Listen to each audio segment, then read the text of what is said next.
Welcome to local news. నేను తులసి.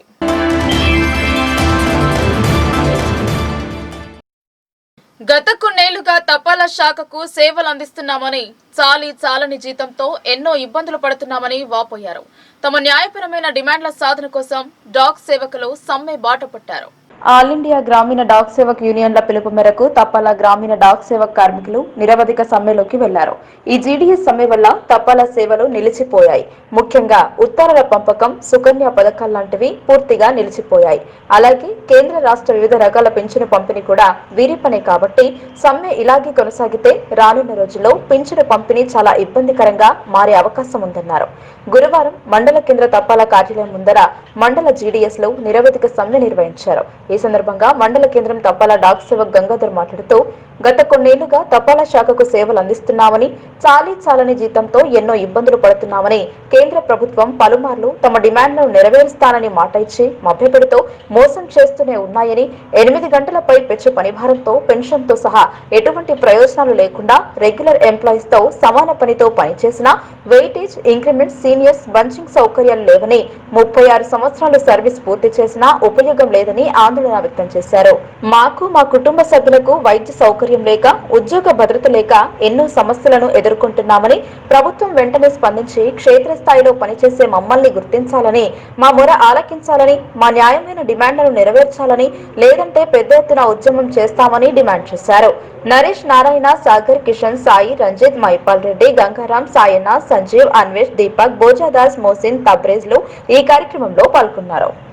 Gangadhar Goud, Nandipet S O, Nizamabad జిల్లా నుండి నేను మాట్లాడుతున్నాను. మేము గత ఒక 20-25 సంవత్సరాల నుంచి నేను పనిచేస్తున్నాను సాలని జీతంతో. నా యొక్క బాధాకరమైన విషయం ఏంటంటే ఇన్ని రోజుల నుంచి కనీసం ఏడాదికి ఒక 1000 రూపాయలు కూడా నా జీతం పెరగలేదు. మేము జీడీఎస్గా పనిచేస్తున్నటువంటి సోదరులందరము కఠినంగా బాధపడుతున్నాము. ఎందుకంటే మా సమస్యలన్నీ ఇంతవరకు సెంట్రల్ గవర్నమెంట్ పరిష్కరిస్తలేదు. మేము డిపార్ట్మెంట్ వాళ్ళ మాదిరిగానే మేము కూడా పనిచేస్తున్నాము. వాళ్ళకేమో జీతభత్యాలు పెరుగుతున్నాయి, వాళ్ళు మంచి సుఖ సంతోషాలతో ఉన్నారు. మా యొక్క జీతభత్యాలు సరి అయినటువంటి రీతిలో లేవు. మాకు కనీసం మన గవర్నమెంట్ పరంగా వైద్య ఆరోగ్యంగా కూడా మాకు ఫెసిలిటీ లేవు. 8 గంటల దాకా డ్యూటీ చేస్తున్నాము, దాన్ని మాకు 4 గంటల వరకే జీతం భత్యాలు కట్టిస్తున్నారు. మళ్ళీ ఏ ఇన్సూరెన్స్ లేదు. మేము రిటైర్మెంట్ అయిన రోజు నాడు మాకు ఏమి డబ్బులు ఇవ్వరు, 1,50,000 రూపాయలు ఏమి ఇస్తారు. కనీసం ఇన్ని 60-30 ఏళ్ళ నుంచి పనిచేసి మేము ఏమి లాభాలు పొందుతలేము. దయచేసి మా యొక్క డిమాండ్లన్నీ తప్పకుండా సెంట్రల్ గవర్నమెంట్ పర్మనెంట్ వేయాలని కోరుతున్నాము. పర్మనెంట్ కూడా వేస్తలేరు. మస్తు సార్లు వేస్తున్నాం సమ్మెను. ప్రతి సంవత్సరం ఒక 5 సంవత్సరాలకు ఒకసారి చేస్తున్నాం. ఇంతవరకు మా డిమాండ్లు పరిష్కరిస్తలేరు, మా యొక్క సమస్యలు పరిష్కరిస్తలేరు. ఏమన్నా అంటే అవి ఉన్నాయి ఇవి ఉన్నాయి అని అంటున్నారు. మరి మాకు ఏమున్నాయో ఏం కదా వాళ్ళకే గుర్తు. మాకైతే జీతభత్యాలు తక్కువనే. దయచేసి మాకు జీతభత్యాలు పెంచాలని మా యొక్క డిమాండ్లు 8 గంటల పనిభారాన్ని పెంచవలసిందిగా కోరుతున్నాను. గ్రామీణ తపాలా ఉద్యోగుల డిమాండ్ను పరిష్కరించాలంటూ ఈ నెల 12 నుండి సమ్మె బాట పట్టారు. చాలని వేతనాలతో కాలం వెళ్లదీస్తున్నా తమ పట్ల ప్రభుత్వ నిర్లక్ష్య వైఖరి సరికాదన్నారు. కామారెడ్డి పట్టణంలో గురువారం సబ్ డివిజన్ పోస్ట్ ఆఫీస్ వద్ద సమ్మె నిర్వహించి మాట్లాడారు. కేంద్ర ప్రభుత్వం శాఖ గ్రామీణ తపాలా ఉద్యోగుల చేత వెట్టి చాకిరీ చేయించుకుంటుందని పేర్కొన్నారు. గత 8 సంవత్సరాల క్రితం గ్రామీణ తపాలా ఉద్యోగుల కొరకు ఏర్పాటు చేసిన కమలేష్ చంద్ర కమిటీ అందించిన సానుకూల సిఫారసులు ఈ రోజుకి అమలు చేయకుండా నిర్లక్ష్యం వహిస్తోందన్నారు. కాలానికి అనుగుణంగా పోస్టల్ శాఖలో వస్తున్న మార్పులకు అనుగుణంగా విధులు నిర్వహిస్తున్న గ్రామీణ తపాలా ఉద్యోగులకు పనికి తగిన వేతనం అందించకుండా, పర్మనెంట్ చేయకుండా ఇబ్బందులను గురిచేస్తోందన్నారు. 8 గంటల పనిని కల్పిస్తూ అన్ని సౌకర్యాలు కల్పించాలని, గ్రాట్యుటీ 5 లక్షలకు పెంచి హెల్త్ సౌకర్యం కల్పించాలని, జీడీఎస్లకు 12, 24, 36 ఇంక్రిమెంట్లను వెంటనే అందించాలని కోరారు. ఈ కార్యక్రమంలో రాజిరెడ్డి ప్రెసిడెంట్, లింగం వైస్ ప్రెసిడెంట్, నయం సెక్రటరీ, ఋషి అసిస్టెంట్ సెక్రటరీ, తపాలా శాఖ సిబ్బందులు పాల్గొన్నారు. మాకు మా ఫ్యామిలీకి వైద్య సేవలు అందించడం 5 లక్షలు పెంచాలని, మా జీతం 5 గంటలు వర్క్ లోడ్ తీసుకొని పెంచాలి. ఈ కమిషన్ బేసిక్ తీసేసి ప్రతిదీ కూడా వర్క్ లోడ్ తీసుకొని మాకు పర్మనెంట్గా చేసి మాకు పూర్తిగా న్యాయం చేసి అన్ని విధాలుగా మాకు కేంద్ర ప్రభుత్వ ఉద్యోగి ఏ విధంగా ఇస్తున్నారో ఆ విధంగా అన్ని వెసులుబాట్లు మాకు కల్పించాలని కూడా న్యాయంగా డిమాండ్ చేస్తూ ఈ సమ్మెకు మేము చేయడం జరిగింది. మరి టార్గెట్ల విధంగా ప్రతిరోజు 100 కోట్లు 200 కోట్లు తీస్తున్నాం. మేము టార్గెట్లో ఎన్ని కష్టాలు పడుతున్నాం దానిది కూడా వర్క్ లోడ్ తీసుకొని మా పని గంటలు పెంచి మాకు జీతం చెల్లించవలసిందిగా ప్రభుత్వాన్ని కోరుతున్నాం. ఈ మొండి వైఖరి విధానం చాలా ఇది బ్రిటిష్ కాలం నాటి చట్టాలు ఉన్నాయి. వాళ్ళ శాలరీ కోసమేమో మార్చుకొని చట్టాలు మారుస్తున్నారు. ఈ పోస్టల్ డిపార్ట్మెంట్ను బ్రిటిష్ గవర్నమెంట్ ఆనాడు చేసిన రూల్స్ రెగ్యులేషన్స్ పార్లమెంట్లో బిల్ పాస్ చేసి మాకు అనుకూలంగా వేరే డిపార్ట్మెంట్కి ఏ విధంగా ఇస్తున్నారో ఆ విధంగా మాకు జీతభత్యాలు ఇచ్చు మా ఉద్యోగులకు మా కుటుంబాలకు భద్రత కల్పించాలని కామ్రేడ్స్ ఉన్నారు. గవర్నమెంట్ మా చేత వెట్టి చాకిరీ చేయిస్తుంది. గ్రామాల్లో నుండి తపాలా సేవలు అందించేది ముఖ్యంగా మేమే. పోస్ట్ ఆఫీస్కు పట్టుకొమ్మలు లాంటి వారమే మేమే. మా పేరు చెప్పుకొని పోస్ట్ ఆఫీసు పైన గొప్పలు చెప్పుకుంటుంది. కాబట్టి గ్రామీణ కార్యకలాపాలు మన గవర్నమెంటు స్టేట్ గవర్నమెంటు పాలసీస్ అన్నీ ఎన్ఆర్జీఎస్ కానీ ఉపాధి హామీ కానీ మన పెన్షన్స్ కానీ మొదలగు కార్యక్రమాలు ఆర్డీ ఎస్బీ మొదలగునవి ఇన్సూరెన్సు మొదలగున కార్యకలాపాలతో పోస్ట్ ఆఫీసు ఇచ్చేస్తుంది కాబట్టి నడుస్తుంది. కాబట్టి మాకు సమాన పనికి సమాన వేతనం ఇవ్వాలని డిమాండ్ చేస్తున్నాం. అలాగే మాకు 8 గంటల పని కల్పిస్తూ సివిల్ సర్వెంట్ హోదా కల్పించాలని ప్రత్యేక డిమాండ్తో మేము నిరవధిక సమ్మెలో పాల్గొంటున్నాము. అలాగే 5 లక్షల గ్రాట్యుటీ మరియు మా కుటుంబ సభ్యులకు మెడికల్ సదుపాయం కల్పించాలని డిమాండ్ చేస్తూ ఈ గవర్నమెంట్ ఒప్పుకునే వరకు మేము నిరవధికంగా సమ్మెలో ఉంటామని గవర్నమెంటు తన మొండి వైఖరిని విడనాడి మా యొక్క న్యాయమైన కామారెడ్డి జిల్లా కేంద్రంలోని అయ్యప్ప బట్టల దుకాణంలో అగ్ని ప్రమాదం నెలకొంది. మంటలను ఆర్పేందుకు హైదరాబాద్ నుండి ప్రత్యేక బృందం చేరుకుంది. షాపింగ్ మాల్ పక్కనే ఉన్న ఆసుపత్రిని ఖాళీ చేయించారు. అడుగులో అంటుకున్న మంటలు పై భాగం వరకు వ్యాప్తి చెందాయి. గురువారం తెల్లవారుజామున కాస్త మంటలు అదుపులోకి వచ్చాయి. కామారెడ్డి జిల్లా కేంద్రంలోని అయ్యప్ప షాపింగ్ మాల్లో భారీ అగ్ని ప్రమాదం సంభవించింది. అర్ధరాత్రి 12 గంటల సమయంలో అయ్యప్ప షాపింగ్ మాల్లోని గ్రౌండ్ ఫ్లోర్ లో ఒక్కసారిగా మంటలు చెలరేగాయి. దీన్ని గమనించిన స్థానికులు వెంటనే పోలీసులకు అగ్నిమాపక సిబ్బందికి సమాచారం అందించారు. వెంటనే సంఘటనా స్థలానికి చేరుకున్న పోలీసులు అగ్నిమాపక సిబ్బంది పరిస్థితిని సమీక్షించారు. 3 ఫైర్ ఇంజిన్ల సహాయంతో మంటలను ఆర్పేందుకు సుమారు 3 గంటల పాటు ప్రయత్నం చేశారు. అయినప్పటికీ మంటలు మాత్రం ఎగిసిపడ్డాయి. అలాగే మున్సిపల్ ఆధ్వర్యంలో ట్యాంకర్లను తెప్పించి మంటలు ఆర్పేందుకు ప్రయత్నం చేశారు. గురువారం తెల్లవారుజామున మంటలు అదుపులోకి వచ్చాయి. ఈ ప్రమాదంలో 8 నుంచి 10 కోట్లు విలువ చేసే బట్టలు పూర్తిగా కాలి బూడిదయ్యాయి. అయితే ఈ ప్రమాదం షార్ట్ సర్క్యూట్ తో జరిగిందా లేక ఎవరైనా కావాలని నిప్పు పెట్టారా అనే కోణంలో పోలీసులు దర్యాప్తు చేస్తున్నారు. అయ్యప్ప షాపింగ్ మాల్లో అగ్ని ప్రమాదం జరిగిన విషయం తెలుసుకున్న ప్రజలు భారీ సంఖ్యలో మాల్ వద్దకు చేరుకున్నారు. హైదరాబాద్ నుంచి రెస్క్యూ టీంను తెప్పించి ప్రత్యేక చర్యలు చేపట్టారు. ఇప్పటి వరకు గ్రౌండ్ ఫ్లోర్ మొదటి అంతస్తు 2వ అంతస్తులో సైతం మంటలు ఎగిసిపడుతున్నాయి. మంటలు ఎగిసిపడుతుండటంతో అయ్యప్ప షాపింగ్ మాల్ ప్రక్కన ఉన్న ప్రైవేట్ ఆసుపత్రిని అధికారులు ఖాళీ చేయించారు. పోలీస్, అగ్నిమాపక, రెవెన్యూ, మున్సిపల్ శాఖల ఆధ్వర్యంలో చర్యలు కొనసాగుతున్నాయి.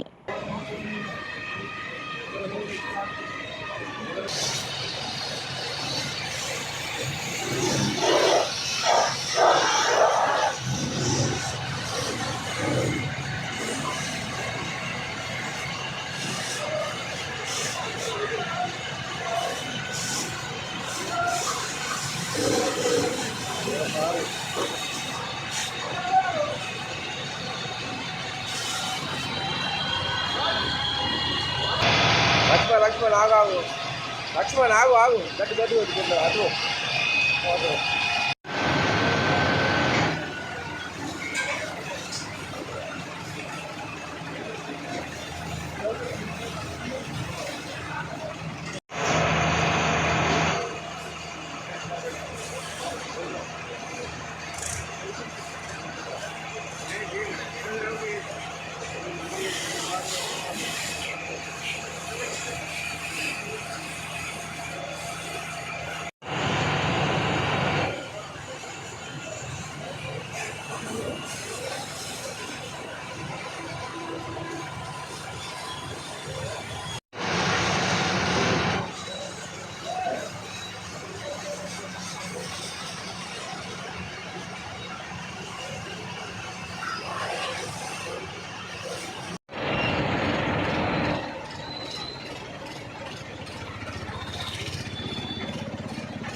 కాంగ్రెస్ ప్రభుత్వం అధికారంలోకి వచ్చిన అనంతరం మహిళలకు ఉచిత బస్సు ప్రయాణం కల్పించడంపై ఆటో యూనియన్ వారు నిరసన తెలిపారు. దీనివల్ల తమకు ఉపాధి కోల్పోతున్నామని ఆందోళన వ్యక్తం చేశారు. బాన్స్వాడ పట్టణ కేంద్రంలో ఆటో యూనియన్ ధర్నా కార్యక్రమాన్ని నిర్వహించారు. తెలంగాణ ప్రభుత్వం ఆర్టీసీ బస్సులలో మహిళలకు ఉచిత ప్రయాణం కల్పించడంతో ఆటో నడిపి జీవనం సాగించే వారి బ్రతుకులు రోడ్డున పడ్డాయని ఆటో డ్రైవర్లు ఆవేదన వ్యక్తం చేశారు. ప్రధాన రహదారి గుండా పెద్ద ఎత్తున ఆటోల ర్యాలీ నిర్వహించిన అనంతరం ఆర్జీఓ కార్యాలయంలో వినతి పత్రం అందజేశారు. అనంతరం యూనియన్ నాయకులు మాట్లాడుతూ ప్రభుత్వం ఆటో నడిపి జీవనం కొనసాగించే వారిని ఆదుకోవాలని డిమాండ్ చేశారు. బాన్స్వాడ పబ్లిక్ ఆటో యూనియన్ తరఫున ప్రతి ఆటో డ్రైవర్లకు కూడా మా యొక్క వందనాలు. మేము ప్రభుత్వం ప్రవేశపెట్టిన మహాలక్ష్మి పథకం ఉచిత ప్రయాణం కింద మా ఆటో డ్రైవర్లకు ఎవరికి కూడా కడుపులు నిండుతలేవు. ఒక ఆటో డ్రైవరు మినిమం ఎంత లేదన్నా రోజుకు 500 నుంచి 1000 రూపాయలు సంపాదించే స్థితి నుంచి ఇప్పుడు డైలీ 100 రూపాయలు సంపాదించే స్థితిలో కూడా లేడు. తన కుటుంబం తాను రోడ్డు పైన పడే స్థితిలో దీన వ్యవస్థలో ఉన్నారు.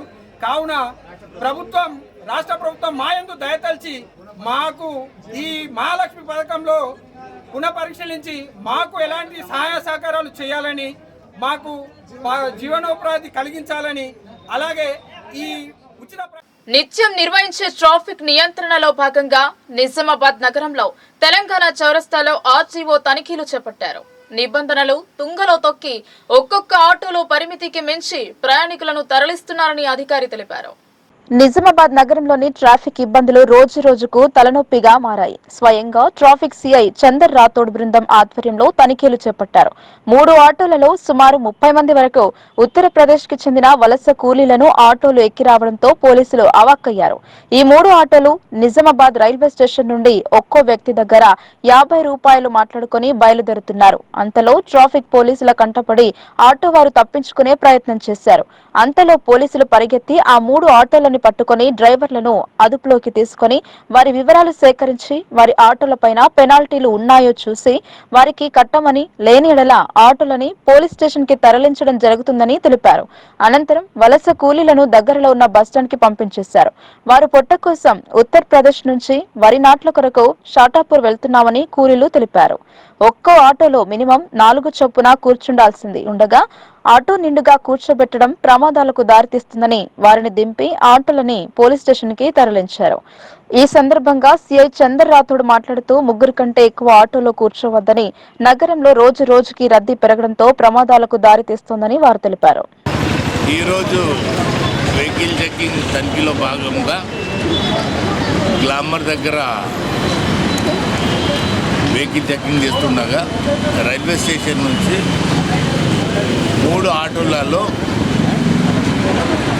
అధిక ప్యాసింజర్ తీసుకొని షాటాపూర్ గేట్కు వెళ్తున్నామని చెప్పేసి చెప్పడం జరిగింది.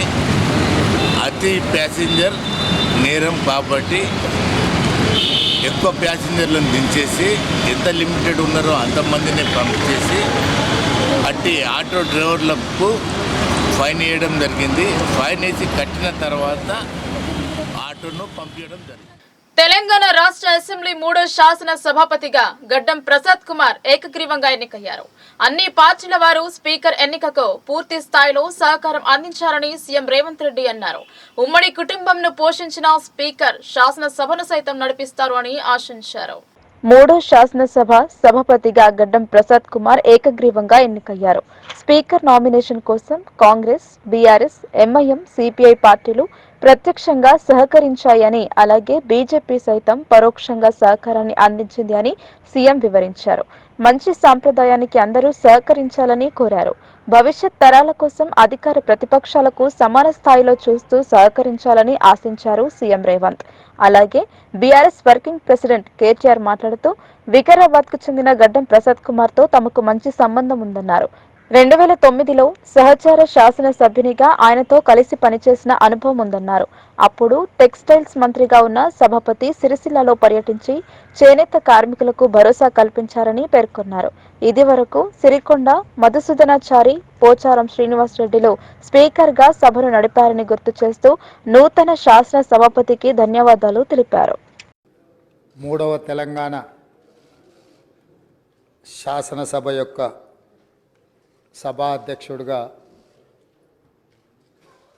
గడ్డం ప్రసాద్ కుమార్ గారిని ఈ శాసనసభలో కాంగ్రెస్ పార్టీ, భారత రాష్ట్ర సమితి, అదేవిధంగా సిపిఐ, ఎంఐఎం పార్టీలు ప్రత్యక్షంగా మద్దతు పలికి ఏకగ్రీవంగా ఎన్నిక కావడానికి, అదేవిధంగా భారతీయ జనతా పార్టీని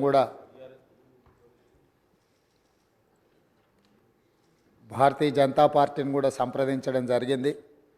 వారు కూడా పరోక్షంగా ఈ ఎన్నిక ఏకగ్రీవం కావడానికి సహకరించారు. సభాపక్ష నాయకుడిగా మా సభ్యులకు, భారత రాష్ట్ర సమితి అధ్యక్షుడు మరియు శాసనసభ్యులకు, ఎంఐఎం అసదుద్దీన్ ఓవైసీ గారికి, అక్బరుద్దీన్ ఓవైసీ గారికి, సిపిఐ పార్టీ నాయకులకు అందరికీ, ఆ పార్టీ అధ్యక్షులకు, శాసనసభ్యులందరికీ కూడా ఈ సభాపక్షాన మనస్ఫూర్తిగా వారికి ధన్యవాదాలు తెలియజేస్తున్నా. ఈ సభ ఒక మంచి సాంప్రదాయానికి మొదటి రోజే మనమందరము ఒక మంచి సాంప్రదాయాన్ని ముందుకు తీసుకెళ్ళడానికి అందరూ సహకరించడం, ఈ సాంప్రదాయం భవిష్యత్తులో కూడా కొనసాగాలి. ఈ మంచి సాంప్రదాయము సభ సమన్వయంతో అందరి సహకారంతో ఈ సమావేశాలను మనం నిర్వహించుకుంటే తెలంగాణ ప్రజల యొక్క ఆకాంక్షను, తెలంగాణ ప్రజల యొక్క ఆలోచనను ఈ సభ ద్వారా పరిష్కరించడానికి అవకాశం ఉంటుంది. అదేవిధంగా గడ్డం ప్రసాద్ కుమార్ గారు నా సొంత జిల్లా, నేను ఎక్కడి నుంచి అయితే శాసనసభ్యుడిగా ప్రాతినిధ్యం వహిస్తున్నానో ఆ ప్రాంతం వాడు. వికారాబాద్కి చరిత్రలోనే గొప్ప పేరుంది. నిజాం సర్కారు ఉన్నప్పుడు చాలా రుగ్మతలు ఉన్న వాళ్ళకి వైద్య సహాయం అందాల్సిన వివిధ రకాల ఇబ్బందులు ఉన్న వాళ్ళందరినీ కూడా వికారాబాద్ గుట్ట మీద వైద్యం చేస్తే అందరికీ ఆ రుగ్మతలు తగ్గి సమస్యలు పరిష్కారం అవుతాయని తెలుసు. ఇప్పటికి కూడా అక్కడి వాతావరణం, అక్కడి గాలి, అక్కడి నేల ఒక మంచి వైద్యానికి ఉపయోగపడే ప్రాంతం. ఆ ప్రాంతం నుంచి వచ్చిన గడ్డం ప్రసాద్ కుమార్ గారు మన 3వ శాసనసభకు స్పీకర్గా ఎన్నిక కావడం ద్వారా సమాజంలో ఉన్న ఎన్నో రుగ్మతలను, సమస్యల్ని ఈ సభలో వారి నాయకత్వాన చర్చ జరిగి పరిష్కారం అవుతుందని చెప్పి నేను స్పష్టంగా భావిస్తున్నాను, ఆశిస్తున్నాను. అదేవిధంగా వారు అతి సామాన్యమైన కుటుంబం. వెనుకబడి చిన్న వయసులోనే తండ్రిని కోల్పోయి కుటుంబ బాధ్యతను తీసుకొని 8 మంది సోదరీమణుల మధ్యలో ఒక్కడుగా చిన్న వయసులోనే కుటుంబ బాధ్యతను భుజాల మీద వేసుకొని 8 మంది ఆడపడుచులను సమన్వయం చేసుకుంటూ సమాజంలో కుటుంబం యొక్క గౌరవాన్ని నిలబెడుతూ ఏ లోటు రాకుండా సోదరీమణులందరినీ కూడా ఈ రోజుకు, ఆ రోజు నుంచి ఈ రోజు వరకు సమన్వయంతో ముందుకు తీసుకెళ్తున్నాడు. అంటే ఉమ్మడి కుటుంబం ఎలా ఉండాలి, ఉమ్మడి కుటుంబంలో కుటుంబ సభ్యులకు ఉండే సమస్యల్ని వాళ్ళు అడగకముందే గుర్తించి పరిష్కరించడం తెలిసింది అని అంటే ఈ శాసనసభ కూడా స్పీకర్ గారి కుటుంబం. మనందరం కూడా వారి కుటుంబంలో సభ్యులం. అది ప్రతిపక్షము, పాలకపక్షము, విపక్షము అనే విభేదాలు లేకుండా సభ్యులు అంటే ఈ సభ యొక్క సభ్యులు. ఆ సభ్యులు లేవనెత్తే అంశాలను, వారు లేవనెత్తిన అంశాలలో ఉన్న లోతును దృష్టిలో పెట్టుకొని తప్పకుండా స్పీకర్ గారు ఆ సమస్యలకు పరిష్కారం చూపిస్తారు. తెలంగాణ ఉద్యమంలో కూడా మీరు మీ వంతు పాత్ర పోషించినారు. 2012 నుంచి 14 దాకా మీరు మంత్రిగా, ముఖ్యంగా మా శాఖకు మంత్రిగా, హ్యాండ్లూమ్స్ అండ్ టెక్స్టైల్స్ డిపార్ట్మెంట్కి మంత్రిగా మీరు పనిచేసిన క్రమంలో ఆనాడు ఒక సందర్భంలో నేను మీ దగ్గరకు వచ్చి, మీరు రండి సిరిసిల్లకి, మీరు రావాలి, ఎందుకంటే రాష్ట్రం మొత్తంలోనే టెక్స్టైల్ అంటే సిరిసిల్ల కాబట్టి మీరు తప్పకుండా రావాలి అంటే మీరు కొంత సంకోచం వ్యక్తం చేసినారు మొదలు. మరి ఇప్పుడు ఉద్యమం ఉధృతంగా ఉంది, నేను మంత్రిగా ఉన్నాను, ఈ సమయంలో వస్తే ఏమైనా ఇబ్బంది ఉంటుందా అంటే లేదు, మనం కలిసే పోదామని చెప్పి ఆ రోజు మీరు రావడమే కాకుండా ఆనాడు మరి బ్రహ్మాండంగా మీరు వచ్చి అక్కడ కార్మికుల సమస్యలు విని తర్వాత చాలా సమస్యల పరిష్కారానికి మీ స్థాయిలో మీరు కృషి చేసినందుకు కూడా మీకు మనస్ఫూర్తిగా ఈరోజు మళ్ళొకసారి అభినందనలు, ధన్యవాదాలు కూడా తెలియజేస్తూ, మరి ఒక ఉన్నతమైన సాంప్రదాయానికి ఈరోజు మరి తెరదీస్తూ ఇతర పెద్దలు గౌరవనీయులు తెలంగాణ రాష్ట్రం ఏర్పడ్డ తర్వాత పెద్దలు శ్రీకొండ మధుసూనాచారి గారు, తర్వాత శ్రీ పోచారం శ్రీనివాసరెడ్డి గారు, తదనంతరం మీరు, మరి వారు ఇద్దరు కూడా నెలకొల్పిన సాంప్రదాయాలు, కాపాడిన విలువలు, వాటన్నిటిని మీరు కూడా పరిరక్షిస్తారని మనస్ఫూర్తిగా ఆకాంక్షిస్తూ మీ ఉన్నతికి మనస్ఫూర్తిగా అభినందనలు తెలియజేస్తూ, మరి ఇప్పుడే పెద్దలు ముఖ్యమంత్రి గారు, ఉప ముఖ్యమంత్రి గారు, మంత్రివర్యులు కూడా చెప్పినట్టు మరి ఈ సభ అందరి సభ. ఈ సభలో ఉండే ప్రతి సభ్యుడి యొక్క గౌరవాన్ని, ప్రతి సభ్యుడి యొక్క హక్కులను,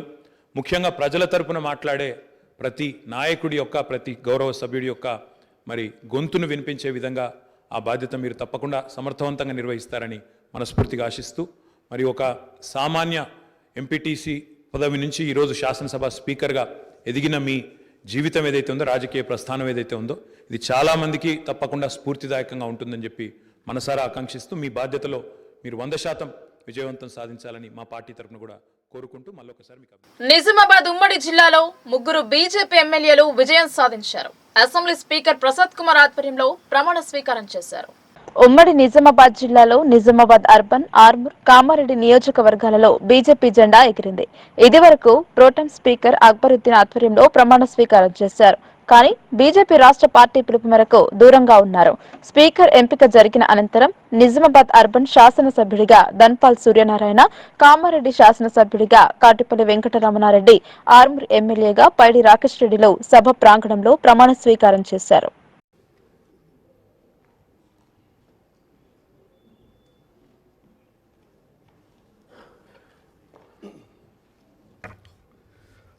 ధన్పాల్ సూర్యనారాయణ అనే నేను శాసనసభ సభ్యునిగా ఎన్నికైనందున శాసనం ద్వారా నిర్మితమైన భారత రాజ్యాంగం పట్ల నిజమైన విశ్వాసం, విధేయత చూపుతానని, భారతదేశ సార్వభౌమాధికారాన్ని, సమగ్రతను కాపాడుతానని, నేను స్వీకరించబోయే కర్తవ్యాన్ని శ్రద్ధాశక్తులతో నిర్వహిస్తానని దైవ సాక్షిగా ప్రమాణం చేస్తున్నాను.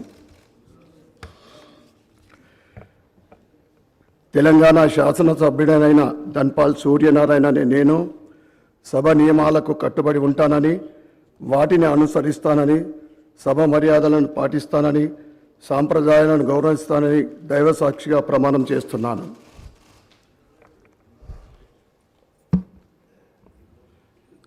శ్రీ కాటిపల్లి వెంకటరమణారెడ్డి గారు.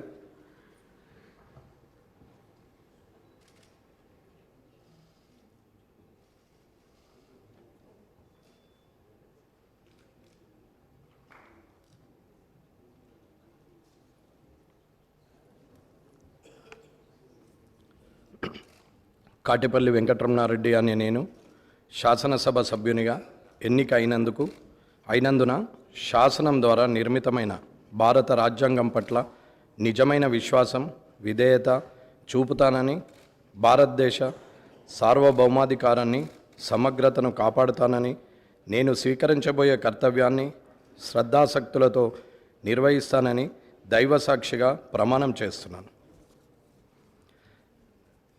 తెలంగాణ శాసనసభ సభ్యుడనైన కాటిపల్లి వెంకటరమణారెడ్డి అనే నేను సభా నియమాలకు కట్టుబడి ఉంటానని, వాటిని అనుసరిస్తానని, సభా మర్యాదలను పాటిస్తానని, సాంప్రదాయాలను గౌరవిస్తానని దైవ సాక్షిగా ప్రమాణం చేస్తున్నాను.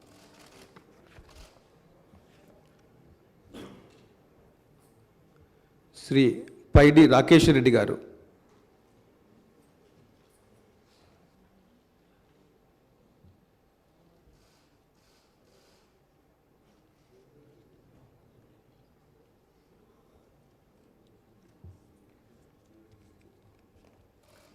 పైడి రాకేష్ రెడ్డి అనే నేను శాసనసభ సభ్యునిగా ఎన్నికైనందున శాసనం ద్వారా నిర్మితమైన భారత రాజ్యాంగం పట్ల నిజమైన విశ్వాసం, విధేయత చూపుతానని, భారతదేశ సార్వభౌమాధికారాన్ని, సమగ్రతను కాపాడుతానని, నేను స్వీకరించబోయే కర్తవ్యాన్ని శ్రద్ధశక్తులతో నిర్వహిస్తానని దైవ సాక్షిగా ప్రమాణం చేస్తున్నాను.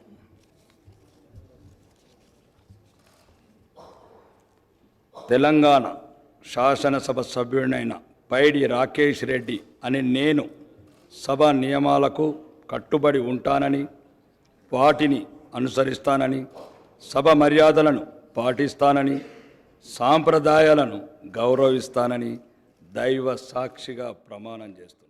బాన్స్వాడ అమెరికా తెలుగు సంఘం సహకారంతో జనహిత సంస్థ ఆధ్వర్యంలో బాన్స్వాడ మాతా శిశు ఆసుపత్రిలో నూతనంగా ఏర్పాటు చేసిన మంచినీటి శుద్ధి ప్లాంట్ ను మరియు ఈసీజీ యంత్రాన్ని ఆసుపత్రి అభివృద్ధి కమిటీ చైర్మన్ పోచారం శ్రీనివాసరెడ్డి ప్రారంభించారు. ప్రజలకు ఉపయోగపడే రీతిలో ఏర్పాటు చేసిన వారిని ఆయన అభినందించారు.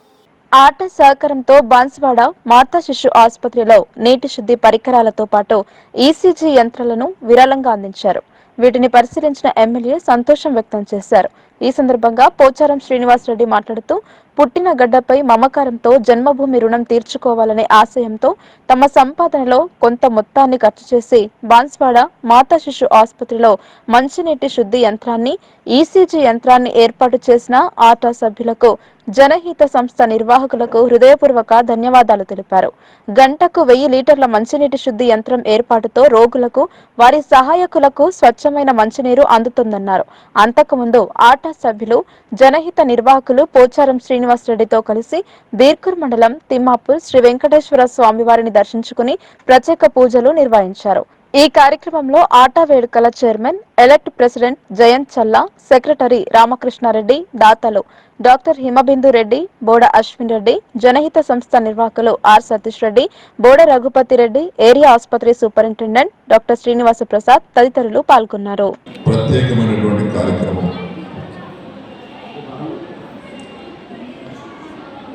తెలంగాణలో పుట్టి అమెరికాలో స్థిరపడి ఉద్యోగరీత్యా, వృత్తిరీత్యా అనేక సంవత్సరాలుగా అమెరికాలో ఉంటూ పుట్టిన గడ్డ మమకారంతో పుట్టిన గడ్డ యొక్క రుణం తీర్చుకోవాలనేటువంటి సంకల్పంతో తాము సంపాదించినటువంటి దాంట్లో ఏదో కొంత ప్రజలకు ఉపయోగపడేటువంటి అంశాలను ప్రజలకు అందించాలనేటువంటి ఒక దృఢ సంకల్పంతో ఈరోజు అమెరికా నుంచి వాళ్ళని రప్పించి అమెరికన్ తెలుగు అసోసియేషన్ అనే పేరుతో నడుస్తున్నటువంటి సంస్థ ప్రతినిధులందరినీ కూడా ఇక్కడ రప్పించినటువంటి మహానుభావుడు, స్థానిక పెద్దలు, సోమేశ్వరి గ్రామ వాస్తవ్యులు గౌరవనీయులు శ్రీ రఘుపతి రెడ్డి గారికి అంగవైకల్యం ఉంటే వారు మనకంటే తక్కువ కాదని నిరూపిస్తున్నారు. అంతర్జాతీయ దివ్యాంగుల దినోత్సవాన్ని పురస్కరించుకుని కలెక్టరేట్ మైదానంలో క్రీడలను నిర్వహించారు. 19న బహుమతుల కార్యక్రమం ఉంటుందని చెప్పారు. నిజామాబాద్ నగరంలోని కలెక్టరేట్ మైదానంలో మహిళా, శిశు సంక్షేమ, దివ్యాంగుల మరియు వయోవృద్ధుల శాఖ ఆధ్వర్యంలో మానసిక స్థితి బాగాలేని విద్యార్థులకు క్రీడా పోటీలను నిర్వహించారు. జిల్లా విద్యాశాఖ, జిల్లా మహిళా అధికారి, గ్రామీణ అభివృద్ధి మెప్మా ఆధ్వర్యంలో అంతర్జాతీయ దివ్యాంగుల దినోత్సవం 2023 ప్రతిభావంతుల క్రీడలను నామ్కే వాస్తేగా నిర్వహించారు. స్నేహ సొసైటీ, గ్రేజీ ఆర్గనైజర్ కు చెందిన మానసిక స్థితి సక్రమంగా లేని వారు ఈ క్రీడలకు హాజరయ్యారు. Running, shot put, chess, wheelchair, tricycle race, javelin throw పలు క్రీడలను నిర్వహించారు.